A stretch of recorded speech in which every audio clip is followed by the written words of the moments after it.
News 5 on your side presents Kaleidoscope, focusing on people who make a difference in Northeast Ohio communities. Good morning, everyone, and welcome to the broadcast again. Big Brothers Big Sisters of Greater Cleveland hosts its annual Bowl for Kids' Sake fundraising event. It's scheduled for Saturday, April the 28th. President and CEO Yolanda Armstrong is here, along with the board member Adam Short, to tell us about the organization, Big Brothers Big Sisters, and the event as well. Later on today, we'll hear from the president and CEO of the Diversity Center of Northeast Ohio, Peggy Zone Fisher, and board member Lourdes Negron McDaniel. They'll tell us about the annual Walk and Run event, which is scheduled to take place on May the 5th. And on the broadcast later on today, the Cleveland Foundation trustee Connie Hill-Johnson and wealth advisor Justin Horton will share information about the African American Philanthropy Summit, as it is called. Good morning. I'm Leon Bibb.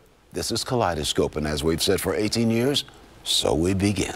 Beginning right now with Yolanda Armstrong and Adam Short. Yolanda is president of Big Brothers Big Sisters. Adam is on the board of that organization and a big brother as well. Good to have you both with us. Thank you for having us. The overall mission of Big Brothers Big Sisters is?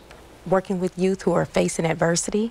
Our goal is to provide them professionally supported services, mentoring services, so that we can help them inspire and motivate them to become successful. This helps these kids grow up because they need that adult figure in their life. Oh, most definitely. We've been in existence now for 62 years, and we've serviced thousands of kids in Cuyahoga County. Tell me about some of those services and programs that you provide. Okay, well, we have what we call community-based mentoring, and that's an opportunity for bigs in the community who are interested in working with youth a minimum of 4 hours a month.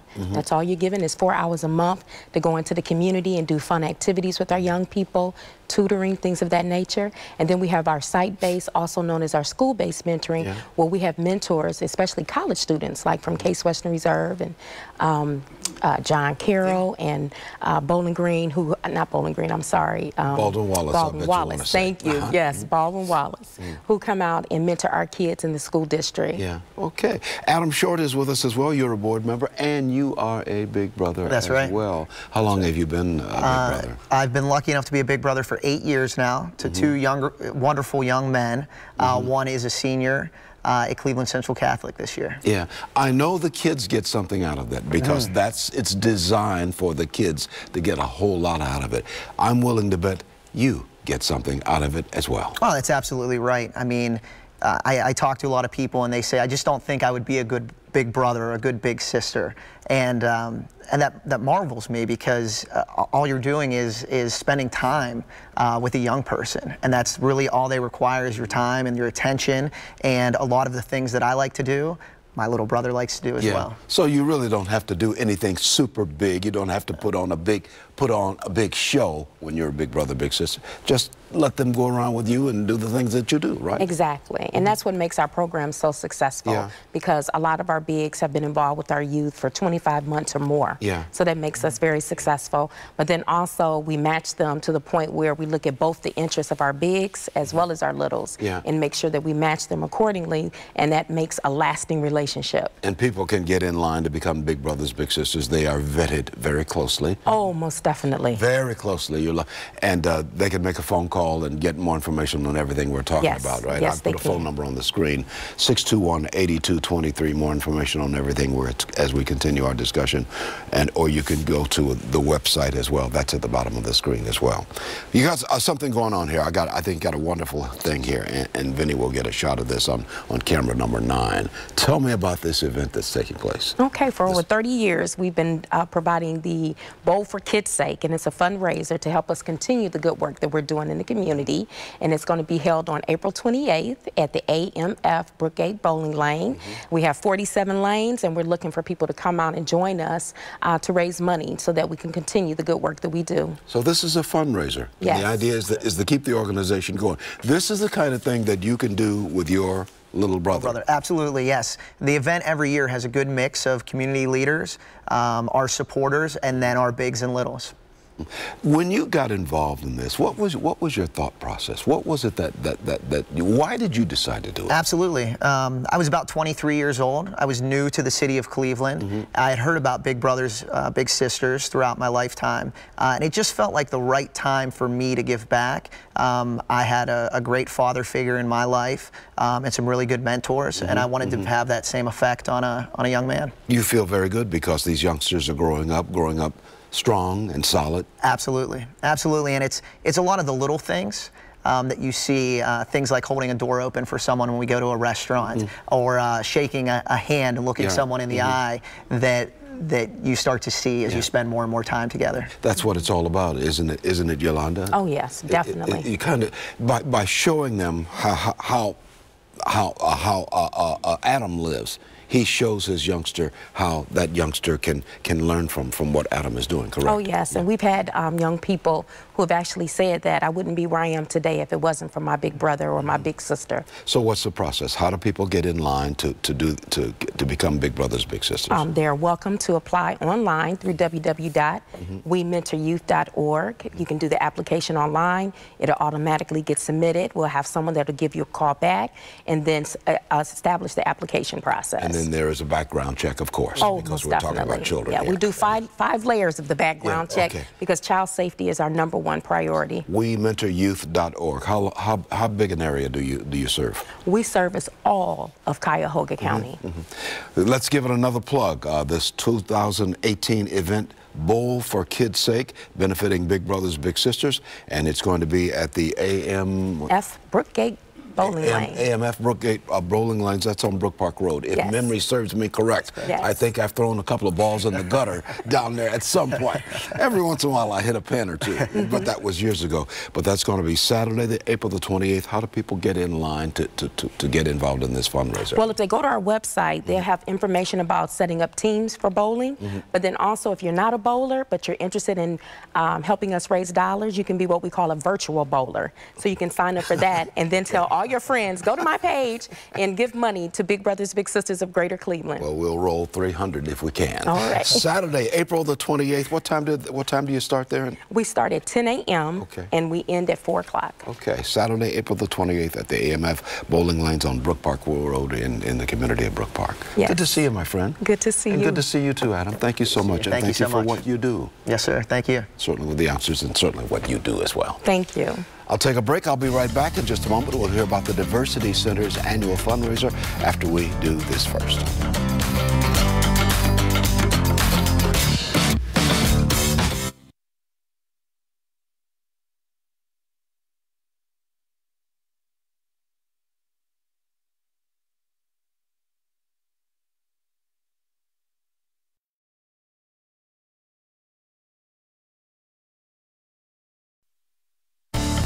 The show is Kaleidoscope. I'm Leon Bibb. Glad to have you with me as always. The Diversity Center of Northeast Ohio hosts its annual Walk, Rock, and Run at the Rock and Roll Hall of Fame and Museum. President and CEO is Peggy Zone Fisher. She's here today along with board member Lourdes Negron McDaniel to tell us more about this event scheduled for May the 5th.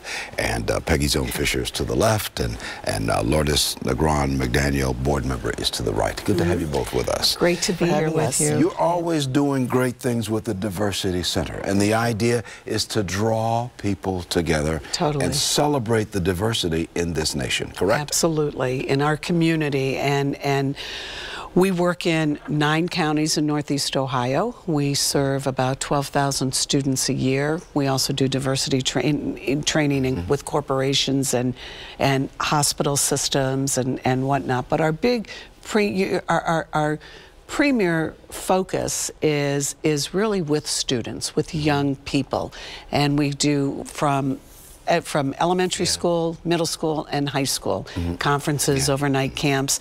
And the walk is it's our 16th year, And it's a tongue twister. I was really proud of you that you got through all of that. I know, you're a pro. It's the, Lourdes, it is called the Rock and Roll, the Walk, Rock and Roll Run at the Rock and Roll Hall of Fame. I know, I'm sorry about that. Roll your R's, Leon. Like in Spanish. Like in Spanish. Right. You're involved in this. Why is this important, especially for young people, to be involved with the Diversity Center? We're going to get to the walk in just a moment and the run. Yes. Why is it important for young people especially to be involved? Oh, wow. That's a great question. Well, because we want this to be, for lack of a better word, normal.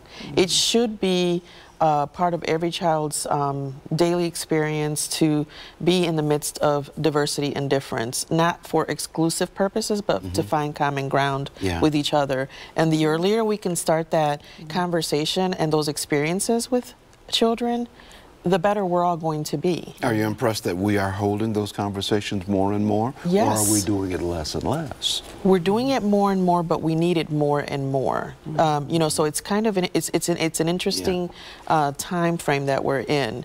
Yes, we're having those conversations, but we're certainly not to the scale that we should be. And we shouldn't. This shouldn't be something that we do separate. This should be a part of our everyday conversations and dialogues. Let's talk a little bit about that the walk and run. We'll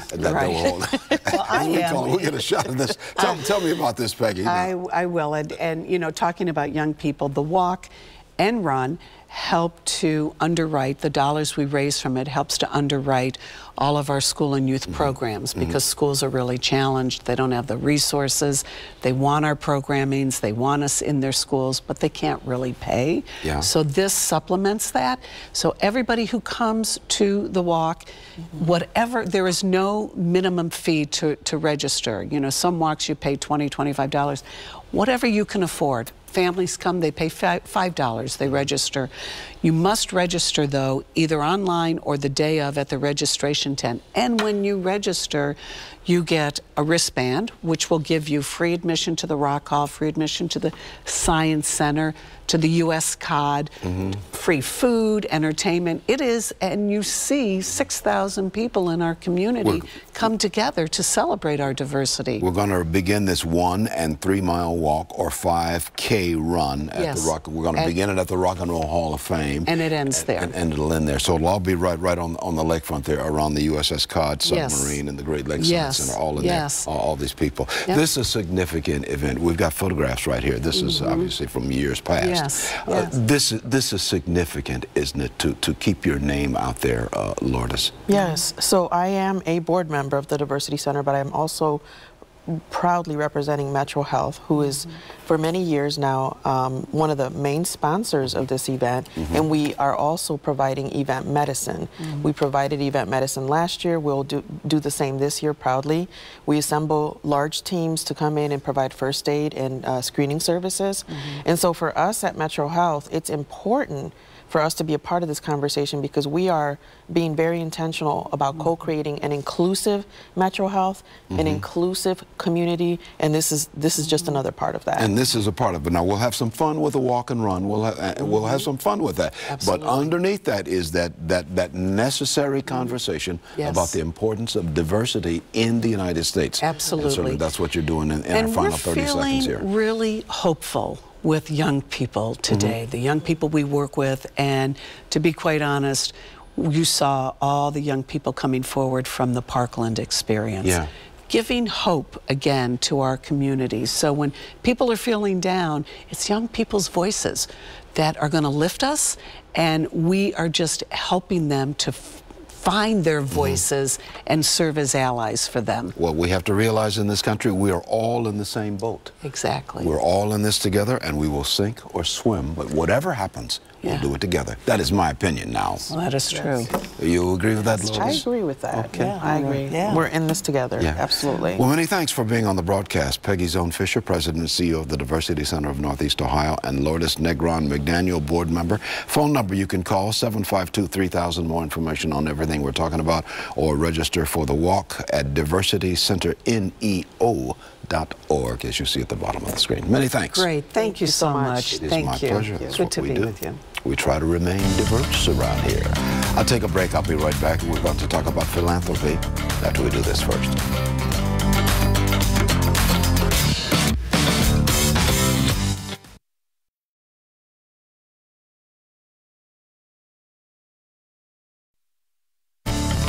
You're in touch with Kaleidoscope. You know, the Cleveland Foundation hosts the 2018 African American Philanthropy Summit on Saturday, April the 28th. It'll be at Lander Haven. Executive caterers at Lander Haven. Connie Hill Johnson is the Cleveland Foundation trustee and owner of Visiting Angels Living Assistance Services.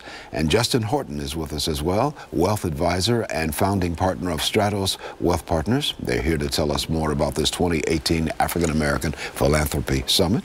Connie Hill Johnson on the left, Justin Horton on the right. Good to have you both with us. Good to be here. Yeah, it's always good. Well, what's the idea of the African American Philanthropy Committee? Now, philanthropy means giving, right? And, absolutely. And service, that kind of thing. Absolutely. Okay. And what we have continued to try to do over the many years that the summit has been in place, and more importantly, that the African American Philanthropy Committee has been in place, which is 25 years, is really raise the awareness of giving in our community, how we give, redefining philanthropy. Mm-hmm. We as a people have always given back, whether it's in time, talent, or treasure.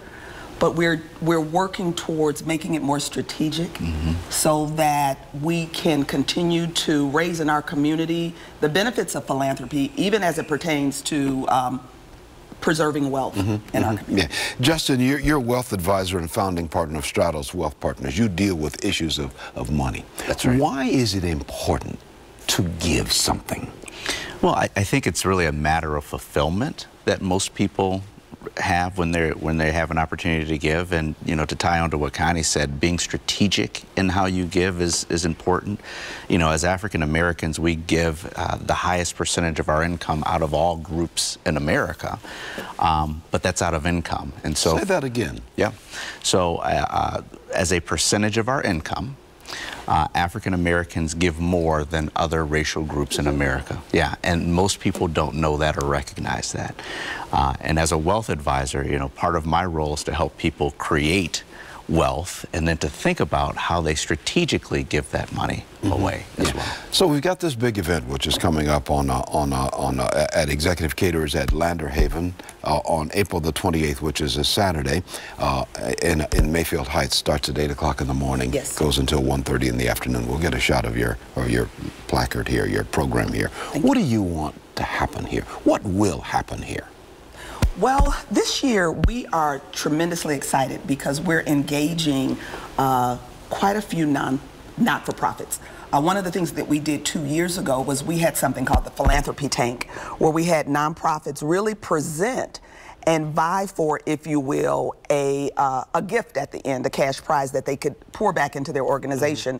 This year, a big emphasis is having nonprofits collaborate together. So we are going to have 18 nonprofits present in groups of 2 and share what the impact and the benefits are going to be of collaboration in terms of how it's going to benefit the community. Yeah. So that's one of the big things that we're looking for to happen this year. Yeah. You are reaching out specifically to African Americans. Yes. Why? Well, I think it goes back to my earlier comments. As African Americans, we often don't think of ourselves as philanthropic. I mean, as soon as you put that word out there, people tend to think about the ultra wealthy, the Oprahs, you know, the Tyler Perrys of the world that are, you know, giving and setting up foundations. The wealthy people. The wealthy people. What we want people to realize is that the individual person, the school teacher, the executive, the janitor, whoever it may be, has an opportunity to give and make social change where they see the need. How can people get in line, Connie Hill Johnson, to go to this event and be involved? Well, they can go to our website or the Cleveland Foundation website, which is clevelandfoundation.org/AAPC. They can register. There's still a few seats open, so we're encouraging everyone to come.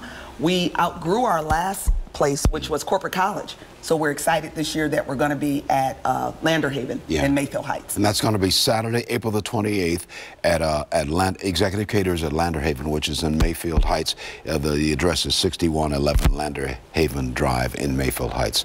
And people will profit from this. They will get an emotional profit from this. They're not only going to feel good, but they're going to walk away discovering ways that they can give, and recognizing that they don't have to have thousands and thousands of dollars, but just a little bit can make a tremendous impact. So we're excited about that. Yeah, and I will tell you, Justin, in our final 30 seconds, the more that I give, I don't know, this is how it works. The more that I give, the more that seems to come back to me. It's amazing. I always have enough. Yes. In my whole life. Yes. And that was something Mother and Dad taught me when I was a little bitty boy. Yep, and that's rooted in faith as well. And that's what you're going to be talking about. And that's what we're going to be talking about.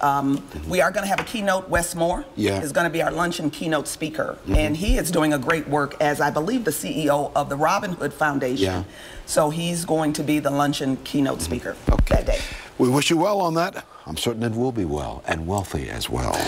Connie Hill Johnson and Justin Horton, many thanks for being on the broadcast. Thank you. Thanks for the opportunity. I'll take a break. I'll be right back. Marsha Maccabee of the Urban League will be here with her commentary after these words.